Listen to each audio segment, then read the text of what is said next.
from Ethiopia. Assalamu alaikum, Sheikh. Salam wa rahmatullah. Sheikh, I have a specific question. First, I met one friend who is an ex-Muslim, and I asked him the reason why he converted his religion. And he said to me that he was living with his parents in Saudi Arabia, and his father got executed because he changed his religion or converted it. And I asked him for a proof, and he really shocked me by showing me a hadith that was Ali radiallahu anhu. He burned some people because of them converting their religion. And in fact, it is Sahih Bukhari. And I wasn't able to answer anything. And I told him just to wait, to just, refer about this hadith. If there is anything that I can tell him about it, and make a clarification also for myself. First of all, Sarah, you have to be careful in what you ask in public, because you may earn all the sins that misconceptions may cause in people's heads because of your question. So you have to be careful in what you say in public. Is it going to benefit other Muslims or not?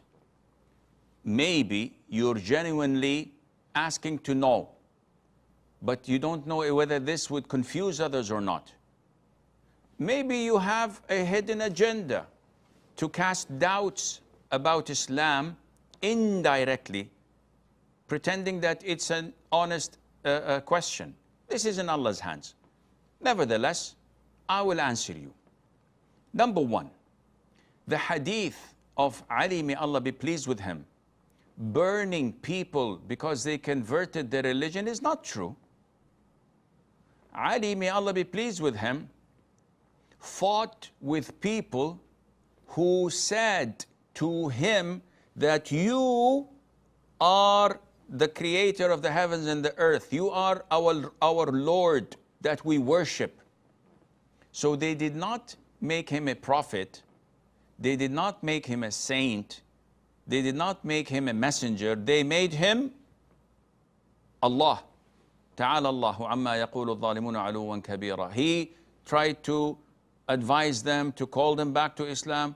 They said, no, you are our God. We worship you. So he ordered them to be burnt. His cousin, Ibn Abbas, may Allah be pleased with them all, said to him, the Prophet prohibited killing people by burning them, because no one tortures with fire except Allah the Almighty. This is the torment of Allah. But he had already executed them by doing this to make them an example to others, so that they won't do such a heinous, blasphemous act. So it was not changing their religion. Number two, the issue of execution in Islam is not to be dealt with individually. This is not a jungle where the survival of the fittest. When I see something wrong, I change it with my hand. If someone changes his religion, I kill him. If someone fornicates and he's married, I stone him to death. I will be a murderer. This is not to me to do.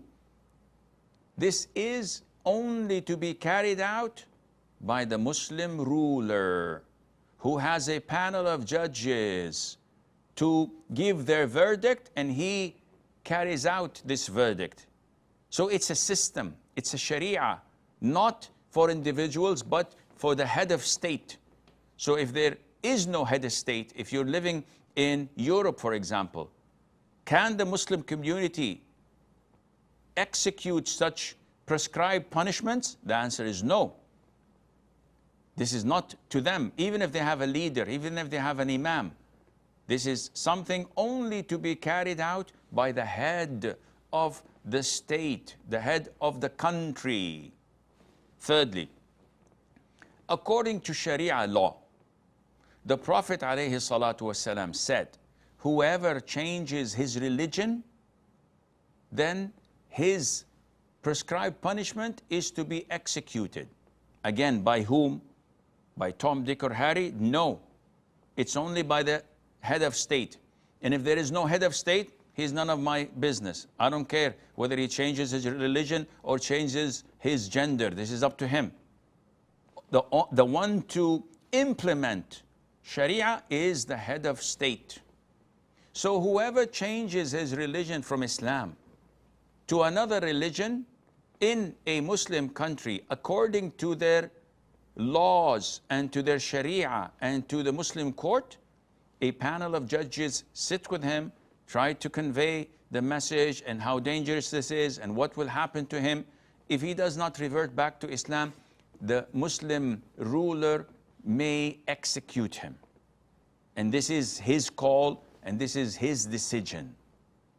So, number 4, how is it possible for a Muslim like yourself to take a friend who was an ex-Muslim, someone who curses your religion, someone who's trying his level best to take you out of Islam with him, whether you are willing or not, I don't know, but I'm assuming that you're not. That's why you're calling me.